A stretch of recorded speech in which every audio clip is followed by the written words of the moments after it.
அல்லேலூயா. ஆண்டவராகிய இயேசு கிறிஸ்துவின் எண்ணற்ற நாமத்தினாலே யாவரையும் வாழ்த்தி வரவேற்கும். இந்த காலை வேளையில கர்த்தருடைய ஆவியானவர் இந்த நாள் முழுவதும் உங்களை நடத்த அவர் வல்ல தேவனாக இருக்கிறார். இன்றைக்கும் வேதத்திலிருந்து ஒரு வசனத்தை நாம் வாசிக்கலாம்.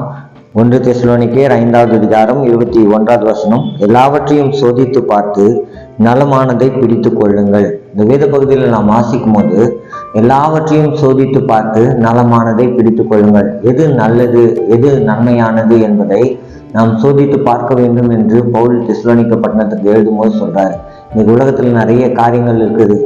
உலகம் போற போக்கில் பார்த்தோன்னா ரொம்ப அதிகமான பாவங்கள் பெருகி கொண்டிருக்கிற நாட்கள்ல நாம் வாழ்ந்து கொண்டிருக்கோம். இன்னைக்கு உலகத்துல நிறைய கெட்ட காரியங்கள் தான் நிறைய நடந்து கொண்டிருக்கிறது. இன்றைக்கு நாம சுற்றி நடக்கிற காரியங்கள்லாம் கொஞ்சம் யோசித்து பார்த்தோன்னு சொன்னா நம்முடைய வாழ்க்கைக்கு தேவையில்லாத காரியங்கள் தான் நிறைய நடந்து கொண்டு இருக்கிறது. நம்முடைய வாழ்க்கையிலும் தேவையில்லாத காரியங்கள்லாம் வந்து போயிட்டு இருக்குது. ஆனா வசனம் சொல்லுது, எல்லாவற்றையும் சோதித்து பார்த்து நலமானதை பிடித்து கொள்ளுங்கள். எல்லாவற்றையும் நம்ம டெஸ்ட் பண்ணணும் அப்படின்னு சொல்லி வசனம் சொல்லுது. இப்போ எந்த காரியம் நல்லது எந்த காரியம் கெட்டது என்பதை முதலாவது நாம் தெரிந்து கொள்ள வேண்டும். இப்போ நம்ம நல்ல காரியங்களை பிடிச்சிட்டு நாம் நடந்தோம்னு சொன்னா அதுல இருந்து ஆசீர்வாதங்களையும் நன்மைகளையும் நம்மளால பெற்றுக்கொள்ள முடியும். இல்லை இந்த உலகத்துல மற்றவங்க என்ன சொல்லுவாங்க, மற்றவங்க எதை பத்தி பேசுறாங்களோ, மற்றவங்க செய்யறாங்க நானும் செய்யறேன் அப்படின்னு சொல்லிட்டு நாம அவங்க மற்றவங்களை போல நாம நடந்து கொண்டோம் என்றால், மற்றவங்க செய்யற காரியத்தை நாமளும் செய்யணும்னு நினைச்சோம் அப்படின்னா நம்முடைய வாழ்க்கையில ஆசீர்வாதங்கள் வராது. அதுக்கு பதிலாக நிறைய கெட்ட காரியங்கள் தான் நம்முடைய வாழ்க்கையில கடந்து வரும். இன்றைக்கு உங்களுடைய வாழ்க்கையில நல்ல காரியங்களை நாம் கற்றுக்கொள்கிறவர்களா இருக்க வேண்டும். சோதித்து பாருங்க, எது நல்லது அப்படின்னு சோதித்து பாருங்க. ஒருவேளை நீங்க உங்க குடும்பத்திலேயோ உங்களுடைய வாழ்க்கையிலயோ எது நல்லது, உங்க வாழ்க்கைக்கு எது தேவைன்றத நீங்க சோதித்து பார்த்து அதை பிடிச்சிருங்க. அதை பிடிச்சிட்டு நாம் நடந்தா மட்டும்தான் நம்முடைய வாழ்க்கையில ஆசீர்வதிக்கப்பட்டிருப்போம். நம்முடைய வாழ்க்கை நலமானதா இருக்கும். இப்ப நலமான காரியங்களை நாம பிடித்து கொள்வது ரொம்ப அவசியமா இருக்கு. அதை ஃபாலோ பண்ணுங்க, அதன்படி நடங்க. கர்த்தர் உங்களை ஆசீர்வதிக்க அவர் வல்ல தேவனா இருக்காரு. அதுக்கப்புறம் இந்த வசனத்துல வாசிக்கும் போது பொல்லாங்காய் தோன்றுகிற எல்லாவற்றையும் விட்டு விலகுங்கள் அப்படின்னு சொல்லப்பட்டிருக்கு. பொல்லாங்காய் தோன்றுகிற எல்லாவற்றையும் விட்டு விலகுங்கள். அப்போ பொல்லாங்கு எது, நமக்கு தேவையில்லாத காரியங்கள்லாம் எது அப்படின்னு சொல்றத நாம விட்டுட்டு விலகணுமா. இன்னைக்கு நிறைய பேர் எதை விடணும் எதை விடக்கூடாதுன்னு தெரியாமையே வாழ்ந்துட்டு இருக்காங்க.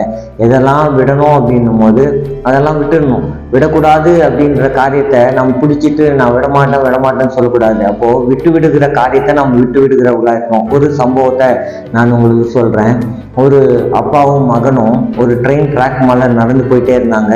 ட்ராக் ஒரே ஒரு ட்ராக்கு தான் அது ஒன்று போனால் இந்த ட்ராக் மேலே போனால் ட்ரெயின் வந்துச்சுன்னா உடனே கீழே குதிச்சிடணும். அப்படி இல்லைன்னா ட்ரெயினில் அடிபட்டு சாகணும். இதுதான் அந்த ட்ராக் மேலே போகிறதுக்கான ஒரே ஒரு பாதை தான் இருக்குது.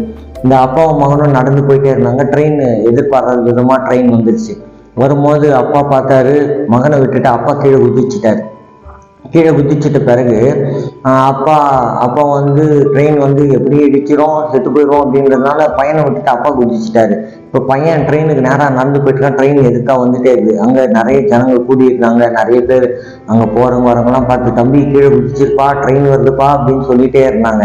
ஆனால் அந்த பையன் அவங்க சொல்ல இன்னும் வேகமாக நடக்க ஆரம்பித்தான். ட்ரெயினுக்கு முன்னாடி எப்படியும் ட்ரெயின் இடிச்சிச்சுன்னா ஸ்பாட்லேயே காலியாயிருவான். ஆனால் இந்த பையன் இன்னும் வேகமாக நடக்க ஆரம்பித்தான். அவங்க அப்பா யோசித்து பொறுமையாக பார்த்து, தம்பி இன்னும் வேகமாக நடறா அப்படின்னு சொல்லும் போது அந்த பையன் மேலேருந்து கீழே குதிச்சிட்டானா. அதுக்கப்புறம் ட்ரெயின் போயிடுச்சான். இன்னைக்கு பாருங்க, எதை நம்ம விட்டு விடணுமோ எதை விட்டு விடணுமோ அதை விட்டு விடாம எதை பிடிக்கணுமோ அதை பிடிக்காம நம்ம நினைச்சிட்டோம். நம்ம எல்லாத்தையுமே ஆப்போசிட்டா செய்த கற்றுக்கொண்டு இருக்கிறோம். இன்னைக்கு நிறைய மக்கள் கூட நம்ம ஒரு வார்த்தையை சொன்னா இது செய்யுங்க அப்படின்னு சொன்னா அதெல்லாம் நான் செய்ய முடியாது அப்படின்னு சொல்ற மக்கள் தான் இருக்காங்க.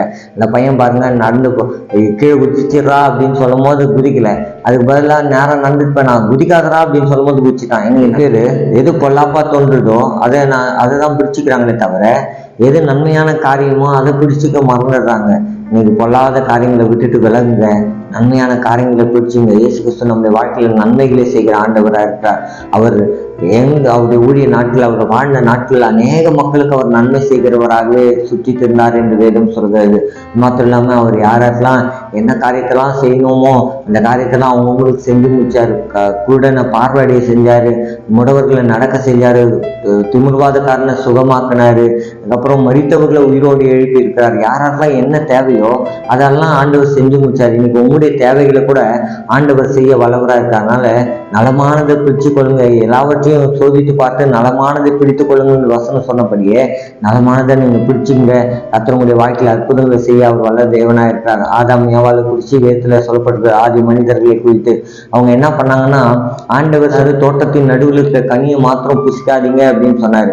ஆனா இவர்களோ அந்த அந்த கனி பார்ப்பதுக்கு ரொம்ப அழகாகவும் ரொம்ப ருசி உள்ளதாகவும் தெரிஞ்சதுனால, சர்ப்பம் வஞ்சித்ததுனால ஏவாள் போய் அந்த கனியை புசித்து சாப்பிட்டு ஆதாமும் கொடுத்தாங்க. அதுக்கப்புறம் அவங்க தேவ மகிமையே இழந்து போயிட்டாங்க. அந்த ஏதேன் தோட்டத்தை விட்டு விரட்டப்பட்டு இருந்தாங்க. இன்னைக்கு எதை நம்ம செய்யக்கூடாதோ, எது பொல்லாங்க தோன்றதோ அதை தான் மனுஷன் இன்னைக்கு செஞ்சிட்டு இருக்கான். அதனால நாம கூட என்ன பண்ணலாம்னா, இன்னைக்கு அந்த பொல்லாங்கான காரியங்களை விட்டுட்டு விலகிட்டு நாம நலமானதை பிடிச்சு கொள்ளுங்க. ஆண்டவர் சொன்னாரு, உங்களை நான் ஆசீர்வதிப்பேன், உங்களை பெருக பண்ணுவேன்னு சொன்னாரு. அந்த ஆண்டவரை நீங்க பிடிச்சிங்க. பிசாசு சொல்ற வார்த்தைகளை ஒரு நாளும் கேட்காதீங்க. மனுஷன் நமக்கு தவறான பாதைகளை காட்டுறாங்களா, அவங்கள விட்டு விலகிருங்க. நல்ல வழி காட்டுகிற நல்ல மனிதர்கள் நிறைய பேர் இருக்காங்க. இன்னைக்கு அது கூட நிறைய மனிதர்கள் குறைஞ்சு போயிட்டு இருக்காங்க. இன்னைக்கு நிறைய பொறாமை உள்ள மக்கள், நிறைய நம்ம வளர்ந்த பார்த்து நிறைய பொறாமை உள்ள மக்கள் தான் இன்னைக்கு வாழ்ந்து கொண்டு இருக்காங்க. இன்னைக்கு தற்பிரியரா ஜனங்க வாழ்ந்து கொண்டு இருக்கிறாங்க, பணப்பிரியரா இன்னைக்கு ஜனங்க வாழ்ந்து கொண்டிருக்காங்க. அவர்களை விட்டு விலகி நன்மை செய்கிற மக்களோடு கூட சேர்ந்து நீங்க நன்மை செய்யுங்க. உங்க வாழ்க்கையில கர்த்தர் நிச்சயமா அற்புதங்களை செய்வார். இயேசு கிறிஸ்து ஒவ்வொருவருக்கும் நன்மை செய்கிறவராகவே இருக்கிறார். ஆகவே உங்க வாழ்க்கையில ஆண்டவர் நன்மை செய்வாரு. நன்மை செய்ய கற்றுக்கொள்ளுங்க, அநேகருக்கு நன்மை செய்யுங்க. உங்களுக்கு தேவையான காரியங்களை கர்த்தர் பார்த்து கொள்வார். இல்லாத மக்களுக்கு கொடுத்து உதவுங்க. கர்த்தர் உங்களுடைய வாழ்க்கையில் அற்புதங்களை செய்ய அவர் வல்ல தேவனா இருக்கிறார். இயேசு கிறிஸ்து அதை தான் நமக்கு சொல்லி கொடுத்தாரு. ஆகாரம் இல்லாதவங்களுக்கு ஆகாரத்தை கொடு, வஸ்திரம் இல்லாதவங்களுக்கு உங்ககிட்ட 2 வஸ்திரம் இருக்குதா, 1 வஸ்திரத்தை அவங்களுக்கு கொடுங்க அப்படின்னு சொல்லி சொன்னாரு. நீங்க நாம கூட அநேகருக்கு இறங்கி உதவி செய்வோம். நலமானது பிடிச்சிங்க, நன்மை செய்கிற கர்த்தரை பிடிச்சிங்க. அவர் தான் நமக்கு நன்மையான காரியங்களை தேவன் நமக்கு செய்ய அவர் வல்ல தேவனா இருக்காகவே சோதித்து பாருங்க. சோதித்து பார்க்காம எந்த ஒரு காரியத்தையும் செய்யாதீங்க.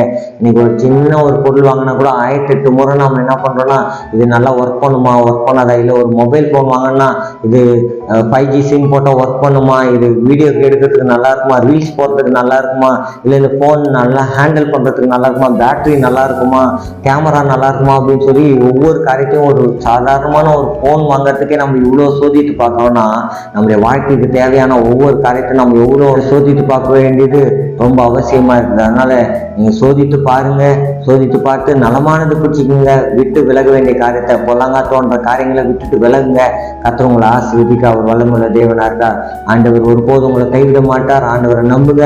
ஆண்டவருடைய வாழ்க்கையில் அற்புதங்கள் செய்ய அவர் வல்ல தேவனா இருக்கார். தங்கள் தேவ சமூகத்தில் தேவனை நோக்கி நாம் பார்க்கலாம். எங்க நல்ல தகப்பனே, ஆண்டவரே ஆசீர்வதிக்கப்பட்ட இந்த காலை நேரத்துக்காக உமக்கு நன்றி.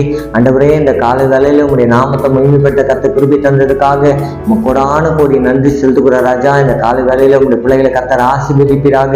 ஆண்டவரே, எல்லாவற்றையும் சோதித்து பார்த்து நலமானதை பிடித்துக் கொள்ள ஆண்டவரே உங்களுடைய பிள்ளைகளுக்கு கிருபை செய்யும்படியா இந்த சமூகத்தில் நாங்கள் செபிக்கிறோம்.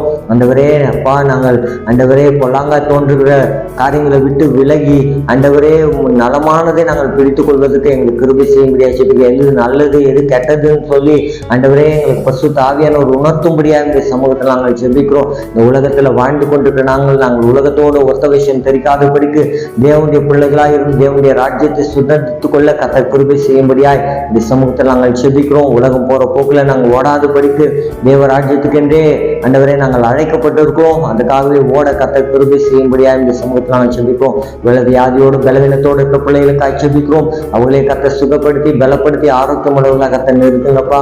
தொடர்ந்தும் ஆண்டவரே வேலைக்கு செல்கிற பிள்ளைகளை, ஆண்டவரே படிக்க செல்கிற பிள்ளைகளை கர்த்தர் ஆசீர்வதிங்க. உங்களுடைய போக்குவரத்து கிருபையா பாதுகாத்துக் கொள்ளுங்க. நீரே மகத்துவம் கிரிகளை செய்வீராக. எல்லா மகிமையும் முக்கிய செலுத்துகிறோம். இயேசு கிறிஸ்துவின் வல்லமுள்ள நாமத்தில் செபிக்கிறோம் எங்கள் சூழ்நிலை நல்ல பிதாவே, ஆமென். கர்த்தர் உங்களை ஆசீர்வதிப்பாராக. God bless you.